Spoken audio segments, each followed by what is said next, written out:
Hello everyone, this is a presentation that I'm going to be doing and I have created on Chaos Magick. It is a brief history of some of the key figures, organizations, and techniques used in Chaos Magick and around Chaos Magick. I'm going to assume that most of the viewers are already familiar with this concept to a degree, or the concepts herein.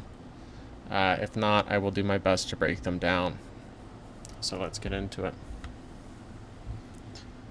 This is Austin Osman Spare. He's considered the father of Chaos Magick. He was born in London, England on 30th of December 1886 and died in London, England 15th of May 1956, aged 69. Austin Osman Spare is also known to initiates as Zosvel Thanatos. Now, I'm not going to get into the whole life of Austin Osman Spare because that is a completely different topic and may be covered in another video, but I'm going to basically get into some of the occult concepts used by Austin Osman Spare. This is a quote I've taken from Phil Baker, his book Austin Osman Spare, The Life and Legend of London's Lost Artist. It goes, raised in the Anglican denomination of Christianity, Spare had come to denounce this monotheistic faith when he was 17, telling a reporter that I am devising a religion of my own which embodies my conception of what we are, we were, and shall be in the future.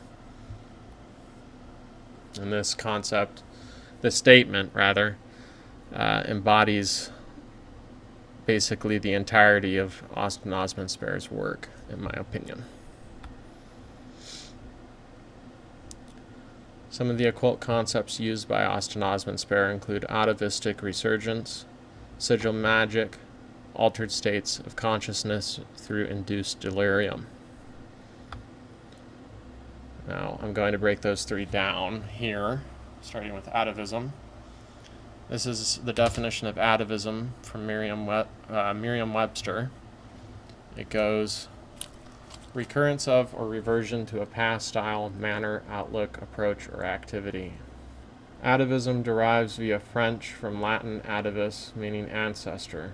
Avis in Latin means grandfather, and it's believed that the at is related to Ada, a word for daddy. Atavism is a term rooted in evolutionary study, referring to instances when an organism possesses traits closer to a more remote ancestor rather than its own parents. That sense dates to the early part of the 19th century. The word's figurative sense is a more recent development. These days one might describe a building that looks like it's from an earlier era as an atavism. Or, though some people may cringe at this, apply the word to activities like reading actual paper books in the age of electronics. So basically, what we're getting into here, atavism is a return in the occult sense. When we get to atavistic resurgence, is a return or a occult knowledge or subconscious knowledge of something primordial, ancestral, or a return rather to something ancestral.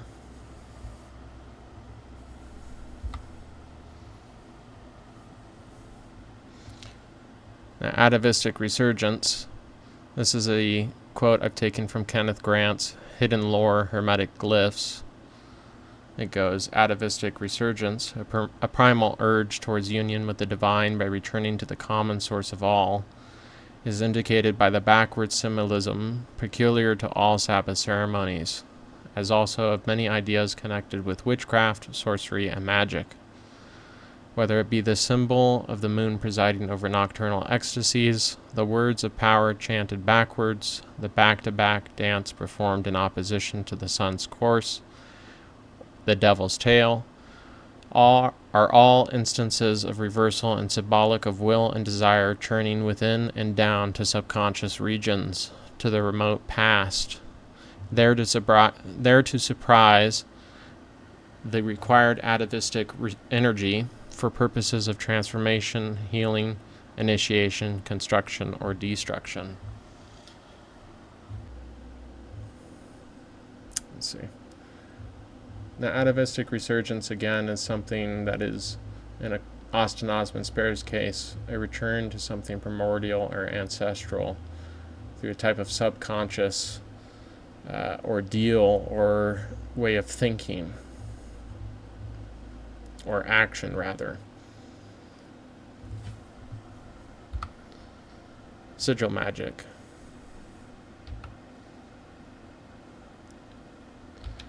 I have 3 sigils here that I've created. Sigils can be created or represented in many different ways. The first one on the left has humanoid and animalistic shapes paired with the artistic rendition that I've done of sigils. The middle one is a magic square within a magic square, and has sigils on each 4 corners, has solar and lunar elements, etc. It's also a Tatva card. If any of you are familiar with those, I will maybe go into those on a different video. And the third one is more true to Austin Osman Spare's original designs of sigils, which are, the breaking down of language into symbolic representation to be ingrained on the psyche. Sigil Magick explained. Spare's concept of breaking down the written statement of the will of the practitioner letter by letter into a symbol that would represent this statement of intent / and or will is basically the entire concept of sigil magic.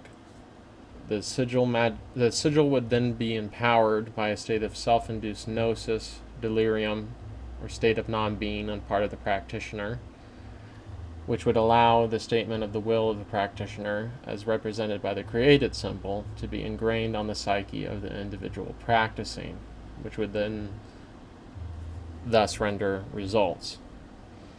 I.e., if you had a statement of will or desire, such as I desire power, in the modern sense it would then be reduced to everything but the vowels and repeating letters, which would render you DSRPW, which then would be turned into a symbol using of your whatever design you'd like, using the shapes of the letters themselves, and being empowered by aforementioned states of gnosis, delirium, non-being, etc.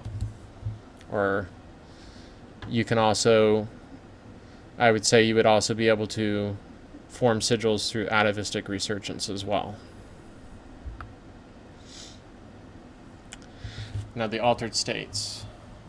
Through altered states brought on by self-induced delirium, yoga, or the death posture, one may achieve a sort of gnosis or even a state of what Spare himself called the neither-neither, or the neither-neither, or the neither-neither, however you'd like to say it, a sort of state of non-being, non-ego, or non-duality.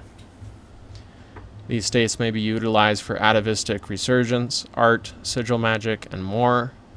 It allows the practitioner to achieve altered or rather heightened states of consciousness or non-being.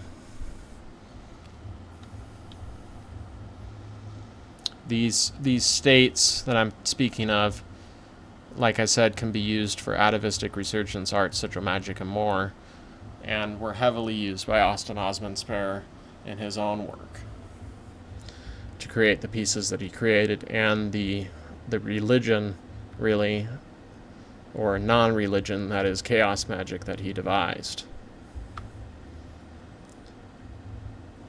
Now, in 1978, an organization was founded called the Illuminates of Thanateros. It continues into the present. It functions to this day. And the IoT has been described by Phil Hine as the order for serious chaos magicians in the same way that the Odo exists for serious Thelemites. The IoT is a worldwide organization of chaots, which is a short term for chaos magicians, established in 1978, serving to create a community of chaos magicians worldwide that focuses on group or singular experimentation, or not rather singular, but personal experimentation, chaos theory, DIY magic, and achieving direct results. Other techniques used by the IoT would be the cut-up method, tape experiments, etc. Some of the key members being Peter J. Carroll, Ray Sherwin, William S. Burroughs, Timothy Leary, and Robert Anton Wilson. Now, the Temple of Psychic Youth, founded in 1981 and later dissolved in the late 90s, if I recall correctly, was like the IoT. The organization was created to serve as a worldwide network of magicians and or chaots, using much of the same methods. Focuses included the cut-up method, group and long-distance group ritual, elements of thelema, synchronicities, and more as their primary source of inspiration for magical ritual.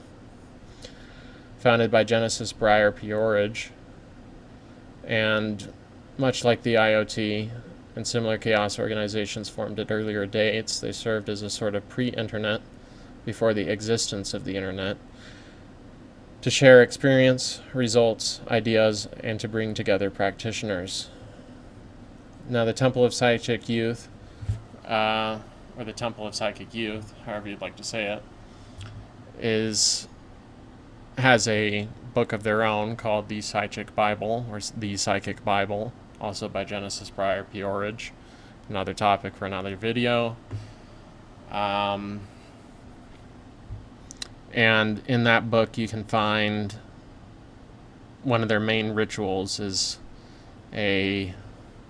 basically a sigilization, or creating a sigil for 23 days on the 23rd of each month at the 11th hour, etc., etc. Another topic for another video. But that's basically the gist of it. Now, the future of chaos magic. AI, computers, quantum physics, and advanced mathematics have allowed us to open new doors in the sense of magic, and chaos magic especially. There have been books being written on this already, so I won't go too much into it. But AI could be used as a servitor, or either as a godhead, or, and computers allow us so many different techniques for creating sigils and new forms of magic and communication, especially. Quantum physics and advanced mathematics have opened the door to understanding chaos magic more, chaos theory more, etc. This is very good stuff in the sense of chaos magic. It allows us to expand more and more. This is a reading list I've compiled of some of what I would say are essential reads of chaos magic. We have some stuff from Burroughs, Peter J. Carroll, Philip Hine, Peorage, Ray Sherwin, Austin Osman Spare, Malaclips the Younger, Ali Words, Vitimus, Robert Anton Wilson, Robert Shea. I would definitely highly recommend going back to our previous slide, Ali Word's book, GPT-3 Technosis, Chaos Magic Buto Grimoire. You can find that on Amazon. That was published in 2020. It's basically a deep delve into using ChatGPT-3 as an entity, or allowing it to possibly achieve consciousness, which way you depict what way you want to pick apart the book. It's also could be seen as a servitor. It's a very interesting read, basically. It's got great stuff. It goes into a lot of what I'm talking about when I talk about AI and computers and allowing us to reach and open new doors with Chaos Magick. So highly recommend that book as well as the rest of these. I'll leave this up for just a moment. Feel free to pause.